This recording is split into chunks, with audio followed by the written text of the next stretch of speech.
예수님이 나는 양의 문이다, 이렇게 오늘 말씀하고 계세요. 우리 신앙생활을 정의를 한다면 어떻게 정의를 할 수 있겠습니까? 여러 가지로 말할 수 있겠죠. 그런데 우리가 개인적으로 내가 내 신앙에 대해서 생각을 하고 또 누군가가 나에게 예수 믿는 사람을 알고 있는데 예수 믿는 게 뭐냐, 당신의 믿음이 뭐냐라고 물으면 여러분 어떻게 대답을 할 수 있겠습니까? 많은 신학적인 정리를 내릴 수도 있을 것이고 또 내가 가지고 있는 성경적인 지식이나 또 교회 생활 이런 것들을 가지고 내 신앙을 이야기할 수 있겠지만 가장 본질적이고 중요한 것은 예수님과 나와의 관계에 대해서 말할 수 있느냐라는 것입니다. 한 주간 동안 여러분 살아오셨잖아요. 가정에서 또 일터에서 아니면은 뭐 이런저런 사람들을 만나는 환경 속에서 예수님이 어떤 분이셨는가, 이게 참 중요하다라는 것입니다. 시간이 지나다 보니까 주일이 됐네요. 왜 이렇게 빨리 주일이 오는구나 하고 벌써 10월이야 뭐 이러고 허겁지겁 주일을 맞이하는 분도 있겠지만 매일매일 삶 속에서 예수님과 마치 부부가 되어가듯이 이렇게 친한 친구가 교제하듯이 한 주간을 살아왔다면 그 사람의 신앙이라고 하는 건 그 사람이 가지고 있는 믿음이라고 하는 건 똑같이 주일이 되면 예배를 드리고 교회를 찾아가고 하지만 다르다라는 것입니다. 각자가 다 다른 신앙의 모습, 또 그것을 말할 수 있는 데피니션이 있다라는 거죠. 제일 중요한 것은 뭐냐? 예수님과의 관계라고 말씀드렸어요. 받아봅시다. 예수님과의 관계. 아주 개인적이고 친밀한 그 예수님과의 관계 속에서 내 신앙은 정립이 되는 것입니다. 그렇다면 바른 신앙은 뭘까요? 바른 신앙은 내가 가지고 있는 어떤 열심이나 오랜 신앙 경력에 나오는 그런 관록이나 아니면은 내 직분이나 이런 것이 아니라 바른 신앙은 예수님이 어떤 분인가 하는 것을 알고 그분의 뜻을 따르고 그분의 말씀대로 순종하며 살아갈 수 있다면 이거 틀림없는 거죠. 그래서 내가 만들어낸 것이 아니라 내가 가지고 있는 어떤 나의 주관적인 견해가 아니라 주님이 나에게 주시는 말씀, 그분이 나에게 보여주시는 모습, 그분이 주시는 감동과 은혜와 그분의 인도를 따라서 살아갈 수 있다면 그게 바른 신앙이라고 할 수 있겠죠. 자, 그렇다면 이 바른 신앙의 근거, 예수님께로부터 오는 직접적인 은혜, 또 그분의 인도하심, 명령 이런 것이 있다고 했을 때 그것을 어디서 찾을 수 있을까?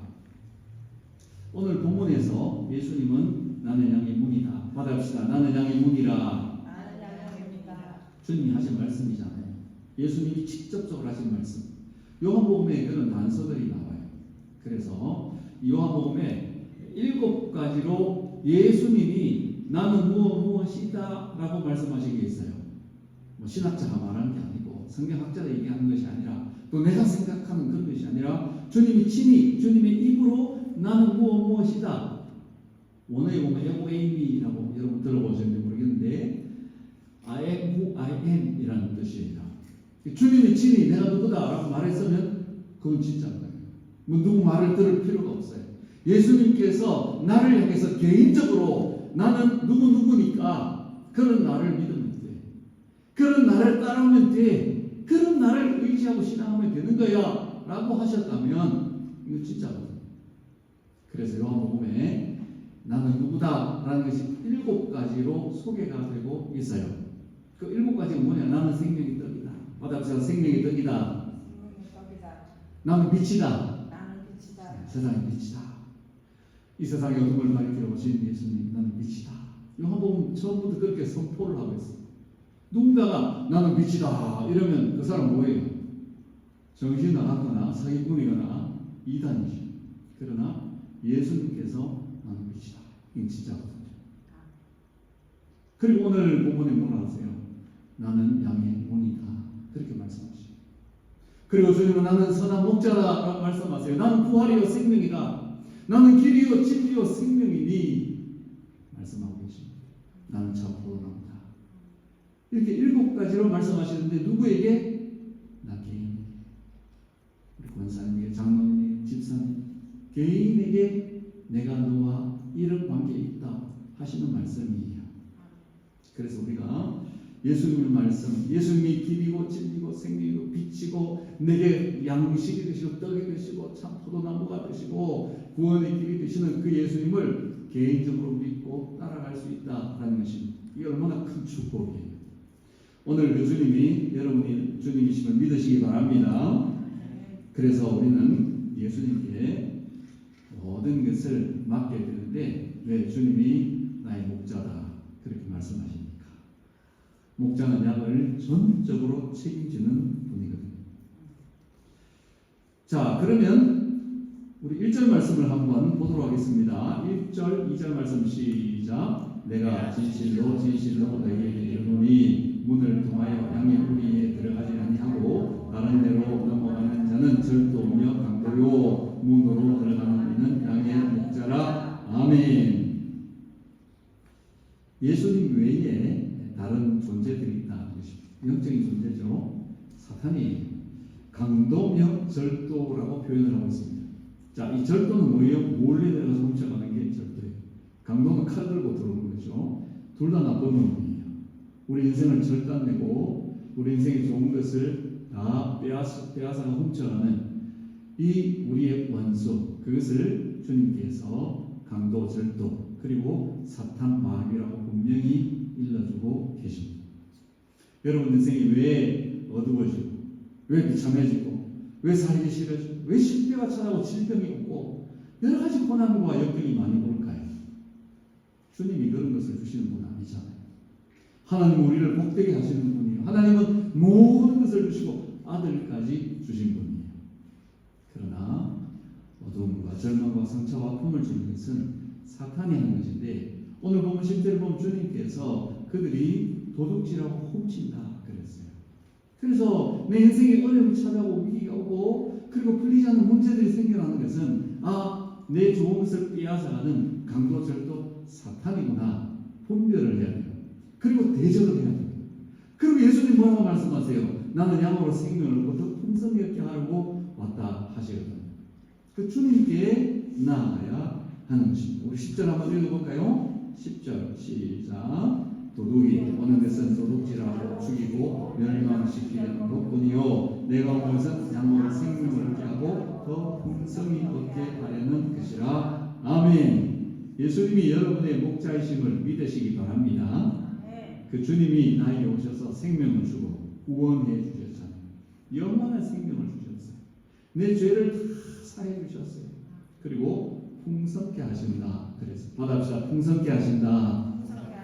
내가 살아가면서 필요한 모든 것을 채워주세요. 목자가 되셔서 의의 길, 진리의 길, 생명의 길로 인도해 주셔요. 그분이 원수마귀 공격을 다 막아주시는 거예요.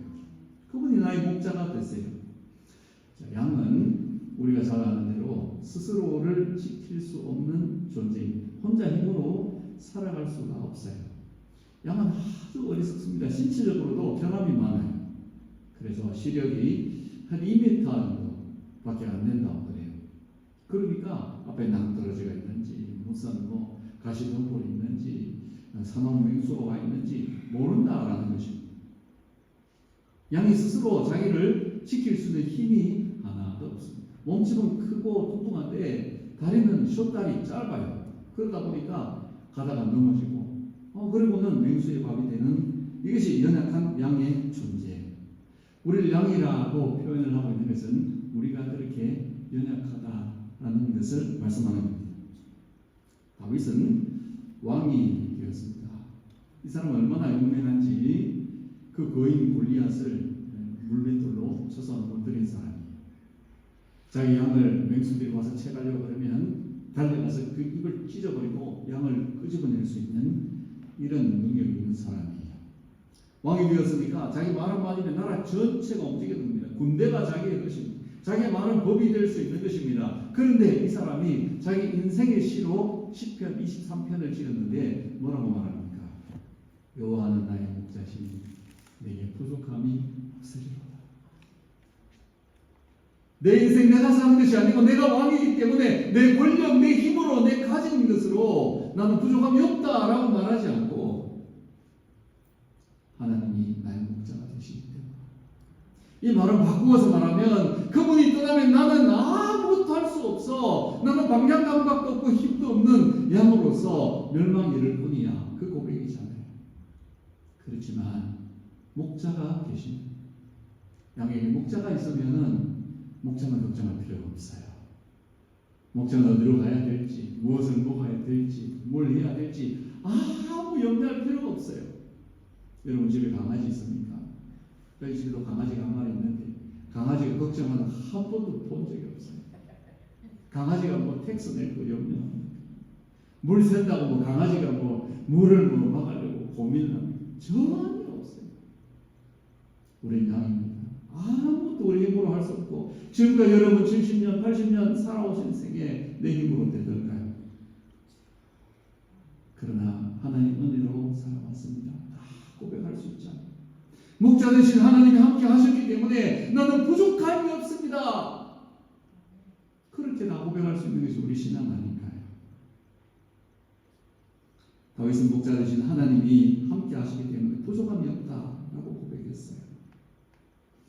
우리 2절 말씀에 예수님이 내가 목자다 하셨는데 9절을 보면 자 오늘 본문의 말씀 제목인데 같이 봅니다. 시작. 내가 문이니 누구든지 나로 말미암아 들어가면 구원을 받고 또는 들어가며 나오며 꼴을 얻으리라. 아멘. 받아합시다. 내가 문이니 목자다 하는 것은 이해가 되는데 문이다.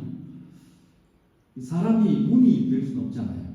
그런데 예수님께서 나는 양의 문이다 그렇게 말씀하세요. 여기 아주 깊은 의미가 있습니다. 이것을 이해할 수 있는 그림이 있는데 여러분 이 그림을 한번 보세요. 자, 잘 보이는지 모르겠는데 양이 이제 우리가 이렇게 쭉 있잖아요. 그러면 이 돌들을 가지고 목자들이 양 우리를 만들어요. 보통은 이제 양이 뭐 소규모로 목축을 하기 때문에 뭐 10마리, 20마리 그 정도 이제 양들이 되죠. 그러면 이 건조한 그런 계절이 되면 목자들이 이제 들판으로 다 나가서 목초지로 이동을 하면서 이제 목양을 하는 겁니다. 그리고 밤이 되면 이 우리에 이제 모이게 되어 있어요. 그래서 공동우리 안에다가 문이 하나 있죠. 저기다가 이제 양들을 다 집어넣는 겁니다. 그럼 뭐 김목자, 이목자, 뭐 박목자 이렇게 해가지고 자기 양들이 거기 다 들어가 있어요. 그런데 이 양무리를 지켜야 되잖아요. 저기다가 뭐 문을 이렇게 달아놓고 뭐 쇠문을 가둬놓은들 그냥 뭐 넘어 들어갈 수도 있고 부셔버리고 들어갈 수도 있고 맹수들이 뛰어넘을 수도 있고 그런 거거든요. 그래서 어떻게 하느냐? 목자들이 돌아가면서 베들레헴에도 목자들이 그 밤에 양떼를 지켰다고 했거든요. 그랬을 때 천사들이 와서 예수 나심의 소식을 전해준 것처럼 저게 그 그림이에요. 자, 저기서 목자가 이 양문 앞에 엎드려 있는 것이며 누워 있는 것이며 그러면서 뭐라 합니까? 나는 문이다. 양의 문이다. 예수님이 지금 그 말씀을 하고 계시는 것입니다. 예수님이 양의 문이 되신다라는 그 직접적인 예표가 출애굽 사건에 나타나고 있습니다. 우리가 잘 아는 대로 이스라엘 백성들이 이제 애굽에서 떠나올 때 6월절을 지키게 됩니다. 이 6월절에 양을 잡아요. 양을 잡으면 그 피를 어떻게 합니까? 양의 임방과 이 설주, 또 기둥에다가 이렇게 바르는 겁니다.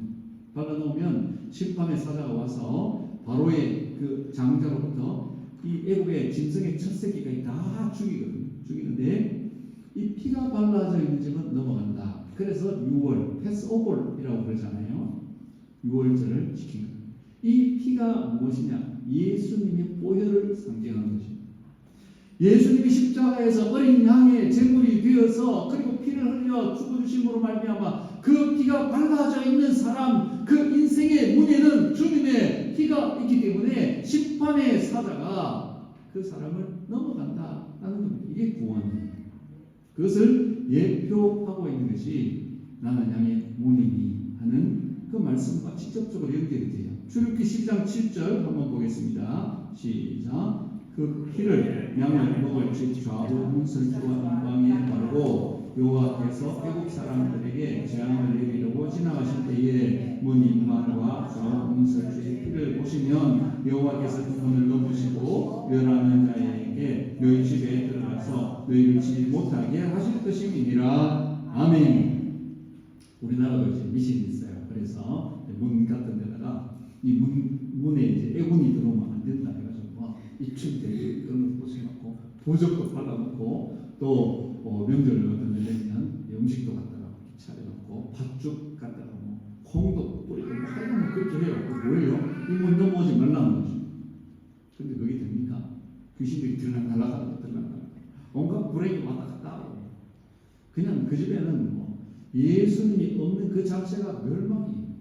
그러나 예수님을 모시고 산 집은 초막이든지 궁궐이든지 주님께서 문이 되셔서 원수 사람방에 못 들어와 차단시켜버리고 불행 찾아오지만 내가 담아가지고 지켜줄게. 이 집은 내가 함께하는 내 사랑하는 자녀들이야. 보호해 주시는 줄로 믿습니다. 우리가 그것을 잊어버리고 망각하고 살면은 시험에 들기도 하고 어려움이 찾아올 때에 믿음 무너지기도 하고 그렇지만 그것을 인식하고 예수님이 내 목자가 되시고 예수님이 우리 집 지켜주고 여호와께서 성을 지키지 아니하면 파수꾼의 경성하니 허사고 세우는 자의 수고 헛되다 그랬어요. 그러나 주님이 함께 하시면 사랑하는 자에게 잠을 주신다. 평안을 주시는 거예요. 주님이 여러분 인생의 문이 되시고 목자가 되시고 예수님의 피로 여러분 무서워하시고 여러분의 모든 저주와 재앙은 막아주시고 하나님의 평강이 여러분의 가정의 삶에 충만하기를 축원합니다. 그것이 내가 문이니 하는 의미예요. 자, 그런데 이것은 어떤 문이냐? 마태복음 7장 13절 14절 같이 볼까요? 시작. 좁은 문으로 들어가라. 열방으로 인도하는 문이 크고 그 길이 넓고 그리로 들어가는 자가 많고 생명으로 인도하는 문은 좁고 길이 협착하여 찾는 자가 적음이라. 아멘. 어떤 문이라고 그랬어요? 좁은 문이라고 해요. 좁은 문. 예, 좁은 문이기 때문에 인기가 없어요. 사람들이 넓은 문 가기를 좋아하잖아요. 큰 궁궐 같은 데 성 그런 데를 막 들어가고 거기 시민 되고 또 거기에 주인 되기를 좋아하잖아요. 그런데 예수님께로 가는 문이 예수님은 좁은 문이라 그랬어요. 들어가기가 아주 좁고 협착하고 그래서 찾는 사람이 적다 그랬습니다. 그러나 결정적으로 중요한 것은 뭐냐? 그 길은 영생으로 연결되어 있다 말씀하셨습니다. 생명으로 통하는 문이다. 할렐루야. 예수님을 따라가면 좁은 문, 좁은 길, 십자가의 길을 가지만 가시밭길과 어려운 고난이 있지만 그러나 우리가 찬송하면서 갈 수 있는 것은 그 길의 끝에 기다리는 생명이 기다리고 있기 때문에 영생으로 가기 때문에 천국으로 가는 길이기 때문에 우리에게 어려움이 닥쳐도 시련이 있어도 기뻐하며 감사하며 믿음으로 걸어가는 줄로 믿습니다. 그렇기 때문에 여러분 어떤 문인가 하는 것을 잘 분별할 줄 알아야 돼요. 나에게 어떤 기회가 오면 문이 열린다 그러잖아요. 뭐 우리 자녀들 같은 입시의 문이 열릴 수도 있고 또 좋은 직장에 대기업에 뭐 그런데 들어가는 그런 문도 있을 수 있고 또 사업이 뭐 열려져도 잘 되는 이런 문이 열릴 수도 있고 다 좋아요. 하나님 주신 기회들이 축복의 문들이거든요. 그러나 중요한 것은 그 문에 예수님이 계신가? 예수님의 피가 발라져 있는가? 주님이 나와 함께 하시는 그런 길을, 그런 문을 열고 들어가고 있는가 하는 것을 반드시 확인해야 된다 하는 것입니다. 자녀들이 장성하게 되면 부모가 더 이상 해줄 수 있는 것이 없어요. 이제는 자식들 말을 들으면 살아야 돼요. 부모가 자꾸 말하면 잔소리되고 꼰대되고 그래서 인기가 없어요. 귀를 닫아버리고 커뮤니케이션 안 돼요. 그러나 자녀들 말을 듣는 것은 일시적으로 좋아 보이지만 그들이 정말 예수님과 동행하는 삶을 살아가고 있지 않다면 주님이 문이 되어주시는 그런 인생을 살아가고 있지 않다면 예수님을 따르며 동행하는 길에 있지 않다면 우리는 기도해야 됩니다. 그 자식들을 가슴에 품고 우리 손주 손녀들을 위해서 정말 저는 이 미래의 세대를 생각하고 아니 현실도 마찬가지입니다만 이 캘리포니아라는 환경이 결코 안전하지 않아요. 삶이 얼마나 윤택해지고 연봉이 얼마나 올라가고 얼마나 좋은 조건에서 살아가느냐 그것은 문제가 되지 않습니다. 넓고 인기가 많고 찾는 사람들이 많아도 멸망으로 가는 길이라면 그것은 불행한 것입니다. 하지만 고난이 있지만 어려움이 있어도 예수님 모시고 믿음으로 살아갈 수 있다. 그래서 우리 자녀들이 그런 길을 갈 수 있도록 그것을 잔소리한다고 되어 있습니다. 너 왜 그렇게 사냐고 전화하고 문자하면 듣겠습니까? 아니요. 우리가 어떻게 신앙생활을 해왔습니다. 수십 년 그 믿음 변치 않고 오늘까지 올 수 있었던 그 중요한 핵심이 무엇입니까? 우리 부모들이 주님과 함께 걸어간 자취가 앞에 있는 거예요.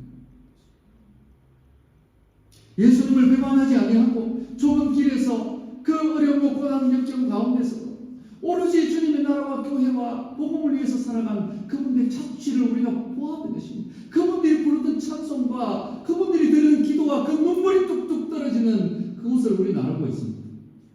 그래서 우리는 따라가죠. 우리가 마지막으로 자녀들을 위해서 해줄 수 있는 우리 인생에 남은 숙제가 있다면 그것이 아닐까 생각해. 보여주는 것입니다. 그렇게 살아가는 것입니다. 내가 예수님과 동행하는 것입니다. 예수님의 피 묻은 복음이 내 삶에 드러나는 그런 모습으로 머무는 것입니다. 천국에 가는 길 험하여도 생명길 되나니 은혜로다.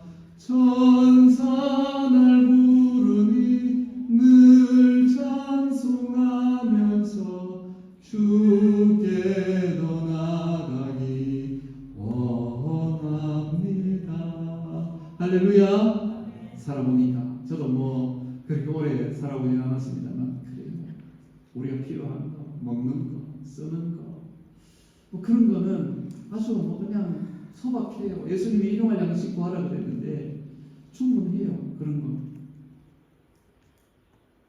우리에게 정작 필요한 것은 크고 화려하고 성공 출세 가도를 달려가는 거예요. 지금 더 잘 되고 잘 되는 그런 것이 아니에요. 주님과 동행하는 소박하지 남들처럼 번듯하지 못해도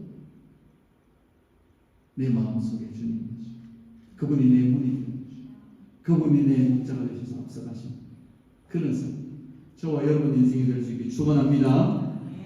주님이 양과 목자의 관계 어떻게 연결되는지 말씀하시는데 우리 3절 한번 봅시다. 중요한 말씀이 5절까지 시작. 문지기 있는 이들을 위하여 문을 열고 양은 그의 음성을 듣나니 그가 자기 양의 이름을 각각 불러 인도하여 내느니라. 자기 양을 다 놓은 후에 앞서가면 양들이 그의 음성을 아는 고로 따라오되 가인의 음성을 알지 못하는 고로 가인을 따르지 아니하고 도리어 도망하느니라. 아멘. 여기 중요한 동사들이 나오고 있어요.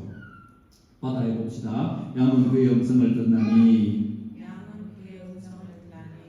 양의 이름을 각각 불러 그의 음성을 아는 고로.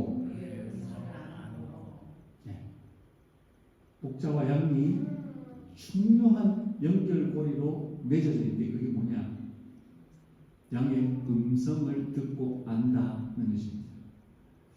이것을 우리에게 얘기를 해 와야 돼요. 나는 예수님의 음성이 분별이 되는가? 나는 주님의 음성이 들려오는가? 아무리 복잡하고 사람들이 많은 그 환경 속에서도 주님이 나에게 하시는 음성이 들려오는 사람, 그 말씀을 분별할 수 있는 사람은 실수하거나 잘못되지 않아요. 혹은 그런 때 선택을 할 수도 있지만 그러나 곧 돌이킬 수 있어요.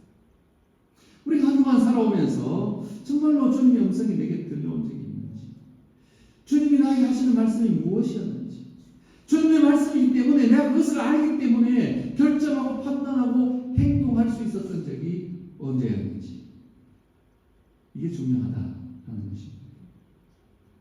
양들은 자기 목자의 음성만 듣는다고 해요. 그것을 정확하게 분별해낸다는 것입니다. 케네스 베일리 교수라는 분이 있습니다. 이분은 이제 이 중동 문화에 아주 이게 정통한 학자의 성경학자인데, 이분이 이제 이 요한복음 10장을 가지고 이제 연구를 하는데 어떻게 이 양이 목자의 음성을 분별해낼 수 있을까? 이게 이제 궁금증이 생겨서 베이루트에서 이제 청년들을 가르치면서 그 청년들이 다 목자의 양들을 지고 있으니까 질문을 해답니다. 어떻게 너희들은 집에 양이 이제 새로운 양이 오면 그 목자의 음성만 듣고 따라갈 수 있도록 훈련을 시키냐 물었대요. 그랬더니 그들이 대답을 하기를 집에 이제 새로운 양이 한 마리 오면 하루 종일 아무것도 먹이지를 안 돼요. 물도 안 주고 굶긴다는 것이. 그러면 이 양은 배가 고파가지고 막 울고 또 그러고는 이제 저녁이 되는데 안 주니까 이 양이 막 그냥 막 소리를 지르고 막 물건을 물어뜯고 동료를 들이받고 이렇게 한다는 거예요. 밤이 되는데 밤새도록 아무것도 안 주대요. 그때 좀 되면 이 양은 막 거의 정신 나간 그런 지경까지 간다는 것입니다. 그리고 아침이 돼서 이제 날이 밝아오기 시작하면 양이 막 기대를 한다는 거예요. 뭔가 주겠지. 저 들로 데려가서 날 먹여줄 거야. 막 이런 기대를 하는데 목자가 양을 데리고 나가서도 또 안 준다는 거예요. 눈앞에 막 풀이 펼쳐져 있는데. 그러다가 양이 거의 기진해서 졸도할 지경이 되면 풀을 먹게 됩니다. 자, 이렇게 며칠 동안을 훈련을 시킵니다. 그러면 이 양은 모든 신경이 목자에게 집중이 되는 거죠. 그 목자의 소리에 온 신경이 집중이 돼서 다른 소리는 일체 들리지 않아요. 그래서 목자가 부르면은 바로 달려오는 거죠. 이 팔레스틴의 목자들이 양들을 쭉 집어놓으면 뭐 많게는 수십 마리, 수백 마리가 양우리에 있어주세요. 막 뒤엉켜서 날이 추우니까 밤에 엉켜서 자는 거예요. 아침이 돼서 김목자, 오목자, 조목자도 계시고 박목자 이렇게 와주면 자기 양들의 이름을 부르는 거죠. 그러면 목자 이름을 부르기 시작하면 그냥 줄줄이 그 목자에게 속한 양들이 와서 각자의 방향으로 흩어지는데 그게 아주 장관이라. 우리가 이 세상을 살아가면서 이 소리 저 소리 이 사람 이 말하고 저 사람 저 말 유튜브 틀고 뭐 이 사람 저 말 저 사람 신앙 채널이라고 내려놨는데도 보면 막 이단 얼마나 좋은 가문 이설도 많이 들려오고 이거 하면 될까 하고 저거 하면 아주 막 건강이 차고 그런 것들도 많고 정보 인포메이션 얼마나 많은지 그런데 중요한 것은 그 많은 소리들 가운데 주님의 음성이 들리고 가끔씩 소란한 환경 속에서 말씀을 준비할 때가 있어요. 그럼 그 비숍 같은 소리가 들리잖아요. 막 왁착지근한 소리가 들리는데 집중하기 시작하면 아무 소리가 안 나요.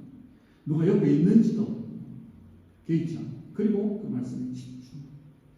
저는 오히려 그런 백색 소음과 같은 이런 환경에 좀 노출되어 있을 때 더 집중이 되는 것 같더라고요. 우리의 삶 속에서 예수님의 음성이 들려오는 것보다 더 큰 복은 없어요. 우리를 오늘까지 인도해 준 음성이잖아요. 예수님은 선한 목자라 그랬어요. 선한 목자는 예수님이 어떤 일을 하셔서 선한 목자라 그래요? 우리 뒤로 좀 넘어가서 봅시다. 11절 12절 11절 12절 11절 시작. 나는 선한 목자라. 선한 목자는 양들을 위하여 목숨을 버리거니와 삭부는 목자가 아니요 양도 제 양이 아니라 미리가 오는 것을 보면 양을 물고 달아나니 미리가 양을 물고 가고 또 해치느니라. 아멘. 요한복음 10장 10절은 예수님이 난 양으로 생명을 얻고 풍성히 얻게 함이라 이렇게 말씀하셨어요. 이것이 저도 뭐 개인적으로 목회자이니까 이 목회에 있어서 가장 중요한 핵심 말씀이에요. 양으로 생명을 얻고 구원을 얻고 풍성히 이 땅에서 주님과 동행하는 목자된 주님과 함께 행복한 삶을 살게 하는 것, 그것이 저희의 목표입니다. 주님이 저를 김목동을 여기다 불러서 이제 목양을 하게 하시는데 여러분들이 어떤 때는 내 생각이 있을 수 있고 내가 부탁하고 싶은 게 있을 수도 있고 견해가 있을 수 있고 저는 충분히 경청을 하겠습니다. 그러나 주님께서 저에게 주신 말씀이고 여러분들에게 전달을 해서 여러분이 목자의 음성을 들어야 된다고 생각하는 그것은 분명하게 전달을 할게요. 그래서 주님의 음성이 여러분들에게 들려지고 그분이 여러분의 인생을 인도해가는 그런 확신이 있고 주님과 동행하는 기쁨과 즐거움이 있고 있고, 그래서 여러분들이 이 세상을 살아가면서 예수님이 나와 함께 하시기 때문에 그분이 피로 나를 구속하셨고 십자가에서 나의 모든 저주와 죽음을 해결해 주셨고 천국까지 나를 이끌어 가시는 목자가 되시고 그분이 가는 길은 진리의 길, 생명의 길, 부활, 영생의 길이 된다는 그 확신을 가지고 양이 목자의 음성을 듣고 목자를 따라서 앞으로 한 걸음 한 걸음 가게 되면은 풀을 얻고 물을 얻는 것처럼 여러분도 그 주님의 음성이 들리시고 주님은 늘 말씀하시거든요. 여기에 천가지 만가지로 우리에게 말씀하고 계시고 예배에 나오면 말씀을 들을 수 있고 또 여러분이 조금만 노력을 하면 말씀을 읽고 듣고 할 수 있는 그런 채널들이 많이 있잖아요. 예수님의 음성이 여러분들에게 들려져서 나는 문이다 그 말씀 꼭 기억하시고 생명의 길 축복의 문을 열고 들어가는 저와 여러분의 남은 인생 되기를 축복합니다. 우리 말씀을 드리고 한번 찬양하도록 하겠습니다.